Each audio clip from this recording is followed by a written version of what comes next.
Allahın yaratdıqlarının içərisində ən yalançı tayfa rafizilərdir.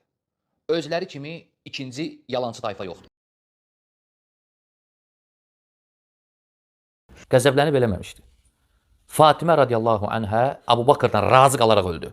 Fədəyi istəyəndə nə dedi? Peyğəmbərlər miras buraxmır deyir.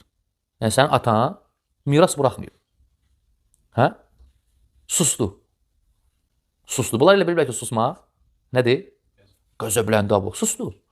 Təslim oldu. Dedim, bildim, vəssalam. Sahih-ül Buxari kitabına müraciət edirik. Dar ibn Kəsir tərəfindən çap edilən nüsxəyə baxa bilərsiniz. 762-ci səhifə. 3093 rəqəmli hədis. Deyir ki, bu xanım Zəhra salamullah aleyha ki, getdi Əbu Bəkirdən mirasını, fədəki tələb etməyə. Bu zaman Əbu Bəkir imtina elədi. Deyir, fəqalə ləhə Əbu Bəkrin. Əbu Bəkir xanım Zəhraya salamullah aleyha deyir ki, İnnə Rasulullah sallallahu aleyhi və aleyhi və səlləm qalə lə nurəsu mə tərəknə sadaqatun. Peyğəmbər buyurub ki, biz irs qoymuruq, tərk etdiyimiz sədəqədir. Bunu İmam Ali aleyhissalam bilmir, xanım Zəhra salamullah aleyha bilmir. Bir dənə Əbu Bəkir alim çıxdı və bunu bildi. Fəqadabət Fatimətu bintu Rasulillahi sallallahu aleyhi və aleyhi və səlləm.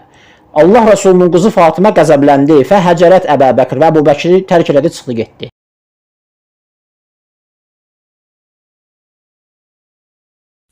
Dedim, bildim, vəssalam. Qutardı söhbət. Utanmadan, qızarmadan oturub yalan danışır, ağ yalan danışır, qırmızı yalan danışır, qara yalan danışır. Kişi yalan danışmaz. Kişi yalan danışmaz.